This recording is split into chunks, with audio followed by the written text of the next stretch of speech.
bunch of nerds and geeks playing with your magic internet money, children, go, whatever. $1 billion leaves the banks. Who cares, right? Then 2016 to 21, then they laugh at you. Bunch of nerds and geeks playing with your magic internet money, $10 billion? Pocket change, kid stuff. Then they fight you. 2022 to 2027, that's for now, okay? We're in the then they fight you phase. $100 billion? Now we got a fucking problem, all right? You collectively have to go away. Well, how are we gonna do that? Well, the banks are gonna pay people,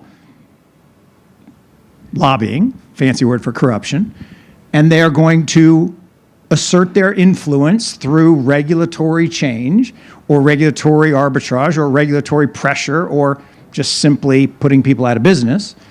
And you talk about the just price for it to get an audit. Does it make sense?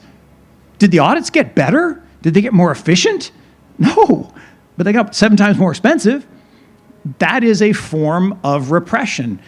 The future of technology, I said, this is as inevitable as every technological evolution that we have seen. And the one that's so exciting for me is the exponential wave, right? If you think about Web 1, and Web 1 basically was the extension of computing. So computing power started in 1954 at the invention of the mainframe, 14 years later at the invention of the microchip in 68, and 14 years later, where I grew up in Seattle, there's this little thing called the personal computer. And Steve Ballmer's mom said, "Honey, why'd you work for that company? No one ever wanted a computer in their house." He has 18 billion reasons why he was right, mom was wrong. But from that point, for another 14 years to 96, you had Web 1. And Web 1 created a lot of wealth. Inarguably created a lot of wealth, right? Microsoft and Intel and a whole bunch of companies, a lot of wealth. But that was the linear part of the curve, right? We got an exponential growth curve. Exponential growth is the 8th wonder of the world. It's the most powerful thing in the world. By the way, here's a challenge. The thing is that Web 1 was pretty amazing. But 14 years later, in 2010, we had this thing called the mobile net. So we went from the internet to the mobile net. And Web 2 created more wealth. And then we get to the knee of the curve.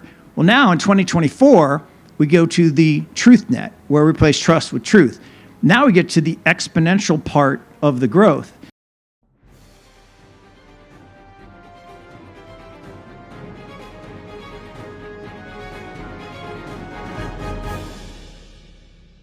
We know crypto is under attack in the US. Gary Gensler and its lobby crew are doing everything they can to stop crypto as a tool for freedom for people and implement their FedNow and CBDCs. Regulators say that crypto is full of scammers and there are no use cases for it, and to a certain extent, they are right because we've seen what happened in the past with companies like FTX, but those exist in every financial market, and that doesn't mean they can't stop it. With everything that happened last year, institutions are only willing to put their money into the crypto markets until there's proper regulation. We get that, but according to Mark Yusko, Morgan Greek Capital, a company that manages over $2 billion in funds, this is inevitable.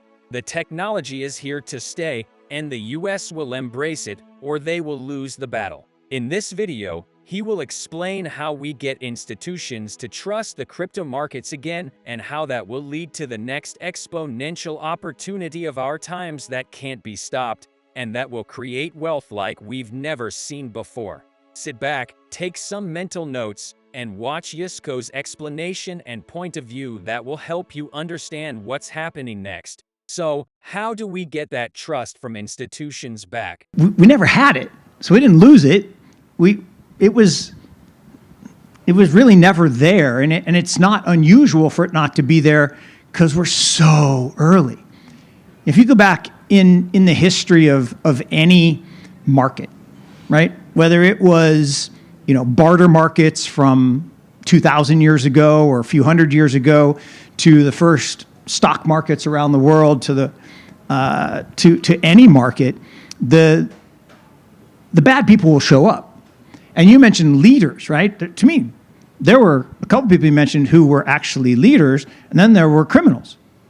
Bad people doing bad things yes, they became large, I mean, in terms of billions of dollars, but they were just bad people doing bad things and stealing. And that's been going on forever, right? It's called bucket shops for a reason, called boiler rooms for a reason, savings and loan crisis, bad people stealing. And the response from the regulators is always the same. Comes down hard. That's why I said on that clip, they're going to punish crypto. But I think that was the plan, right? I think all along that the banking industry does not want to be disrupted. Just like I think you mentioned earlier today, we're sitting in this town. There's a law. Everyone's heard the term red flagging, right? We've all heard that term. Anyone know where it comes from? Know the story? Okay, when the horseless carriage was invented, the horse and buggy lobby, I guess it wasn't a lobby back then, it was just the horse and buggy industry, paid the commissioners of this great town to pass a law that made, if you had a horseless carriage, you had to pay a human to walk in front of it with a red flag to warn the other people that you were coming. Anyone ever seen that in real life? No, you've never seen that. That was a stupid law. But it actually existed for a short period of time because the incumbent didn't want to get disrupted by the better technology. When the airplane came out, my grandfather-in-law left his safe job at the train company to go work for American Airlines, and his parents were horrified. And the train companies passed out pamphlets outside his little place in Tulsa, Oklahoma, saying that if you got on an airplane, you'd die because your body would cave in on itself when you went over a certain miles per hour. I flew on an airplane today. I'm okay. It worked out just fine. But that's what's happening with banks right now. The banks were like, look, 2009 to 2015, first they ignore you phase. Bunch of nerds and geeks playing with your magic internet money, children, go, whatever. $1 billion leaves the banks. Who cares, right? Then 2016 to 21, then they laugh at you. Bunch of nerds and geeks playing with your magic internet money, $10 billion? Pocket change, kid stuff. Then they fight you. 2022 to 2027, that's for now. Okay, we're in the then they fight you phase. $100 billion? Now we got a fucking problem. All right? You collectively have to go away. Well, how are we going to do that? Well, the banks are going to pay people, lobbying, fancy word for corruption, and they are going to assert their influence through regulatory change or regulatory arbitrage or regulatory pressure or just simply putting people out of business. And you talk about the just price to get an audit. Does it make sense? Did the audits get better? Did they get more efficient? No, but they got 7 times more expensive. That is a form of repression. And take banking.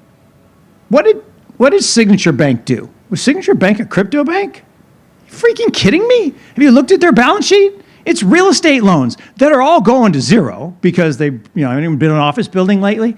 There's no people in it. So that's why Signature Bank had a problem. It's not a crypto bank, but it got taken over a weekend with no warning because it was quote unquote a crypto bank.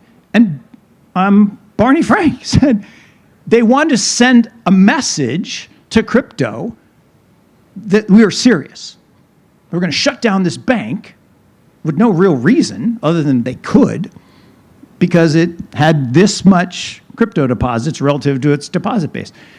And businesses are going to embrace this technology, which is as inevitable as flying on an airplane or driving in a horseless carriage. There is zero chance that all of the financial industry that we all take for granted today, that's been a great run for the banks for 800 years, since the Medicis and the Rothschilds, there is zero chance that 100% of that is not going to be on blockchains.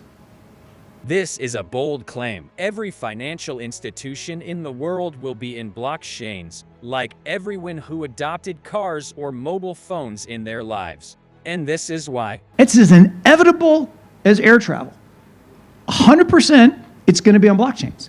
It's not going to be in centralized databases. It's not going to be Visa today If you used a Visa card today, it ran on COBOL. It runs on a mainframe computer written in COBOL. I'm asking the guy at Visa, I said, well, isn't it kind of a problem? He says, yeah, but it's kind of a moat because no one knows how to hack it. But when it breaks, we literally have to put a light on to Sunnyvale Retirement Home and get some 80-year-old to come fix it. And he's not joking, because my 85-year-old dad can still code COBOL. None of you can. Mine too. Okay? And so that's the reality that is coming. But look, the banks don't want this to go away. For 800 years, they've had this amazing run. In the old days, I lent you money. I wrote down on my ledger, Felix owes me $100. He comes back, pay me 110. Oh, Felix, it says 200. You owe me 220. He had to trust me. He had to trust. So the Medicis, 800 years ago, said, no. Felix, you keep a ledger. Mark, you keep a ledger. And we, the benevolent Medicis, for a small fee, will decide that the ledgers match. Dual entry accounting. But the Medicis, I'm unscrupulous. I could pay them a little something. Felix comes back, pay me 110. They're like, Mark's book says 200, but my book says 100. I'm sorry. Mark's book is you got to trust us. We're the Medicis. So that now we don't have to trust anybody because we have truth. Blockchains are truth. And with truth, 7 trillion. So 7 of those babies are wasted every single year. I say wasted, meaning that is the rent that's being extracted by the banking system, the Medicis and the Rothschilds. You guys know this? Single family, the Rothschild family. Now, it's a big family, don't get me wrong. Big family. Has the same wealth as the bottom 3/4 of the people on this planet. One family, 3/4 of the people. So the banking industry is a very, very profitable business. And it is at risk, right? The same way that air travel was at risk or, horse and buggy. With the banking system being at risk and knowing they are losing powers and profits for the first time in human history, we get why they are pressuring the government and the Fed to stop crypto, especially in the US. So what happens if regulations and Gensler keep attacking crypto like they have been doing? 80% of digital asset transactions occur outside of the US border, right? Ish. So it's already global. So I would say, does Bitcoin care what rule we pass in the United States? Not at all, right? The US can choose to harness innovation or it can resist it. And right now they're resisting it. And to me, it's literally like the ostrich. The ostrich, everyone thinks buries its head in the sand. It actually doesn't, right? The lion comes out of the bush. The ostrich turns its back, lays its head down on the sand, doesn't actually bury it, but just lays it down its head, and it pretends that the lion can't see the ostrich. The lion still eats the ostrich. The ostrich just doesn't see it happen. Go through all this hysteria, and some people even go to jail, and, well, no one's going to go to jail, not even Sam, which is fucking ridiculous. All these changes, and we can have the theater and the histrionics, but at the end of the day, decentralized tech is going to continue to evolve, and the most valuable assets in the world are going to migrate to that decentralized tech, and it's going to go where it's wanted. Now, unfortunately, the scammers are going to go along for the ride, the same way that the bucket shop people and the penny stocks. It will continue to go on, and we're not going to change it by having, Gangster Gary to try to, again, create this theater about what is good, bad, or indifferent in terms of his, I'm going to tell you, but I'm not going to tell you. Like I told you, my predecessor said Ethereum was not a security. I might have said it in a class that I agreed with him, and even though it's on video, so you can't deny it, but I'm not going to say it again out loud because then I wouldn't be able to change my mind. But none of that really matters. The end of the day is Ethereum's either going to continue to grow and take TVL, or it's going to get displaced by Solana, but not until Solana can be 100% accurate. 99 doesn't work. Or something else, Cosmos or Polkadot or whatever. Or there'll be some new combination change. But the tech is going to keep going. That's why I love working with you guys. So according to Mark Yusko, the tech is still going and it's unstoppable. He even further explains and says he doesn't know who will win, if it's Bitcoin, Ethereum, or Solana. If it is a mix or layer 1s with layer 2s, or if even there's something new on the horizon. And at the end of the day, it doesn't matter because the technology is here to stay. This is his prediction for what's coming next. The optionality of being involved in this sector that I think is the future. If we think about the future of technology, I said this is as inevitable as every technological evolution that we have seen. And the one that's so exciting for me is the exponential wave. Right? If you think about Web 1, and Web 1 basically was the extension of computing. So computing power started in 1954 at the invention of the mainframe, 14 years later at the invention of the microchip in 68, and 14 years later, where I grew up in Seattle, there's this little thing called the personal computer. And Steve Ballmer's mom said, "Honey, why'd you work for that company? No one ever wanted a computer in their house." He has 18 billion reasons why he was right, mom was wrong.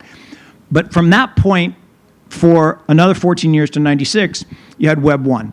And Web 1 created a lot of wealth. Inarguably created a lot of wealth, right? Microsoft and Intel and a whole bunch of companies, a lot of wealth. But that was the linear part of the curve, right? We got an exponential growth curve. Exponential growth is the eighth wonder of the world. It's the most powerful thing in the world. By the way, here's a challenge, all you tough guys today. Fold a piece of paper tonight 8 times. I dare you. Can't do it, but you'll try.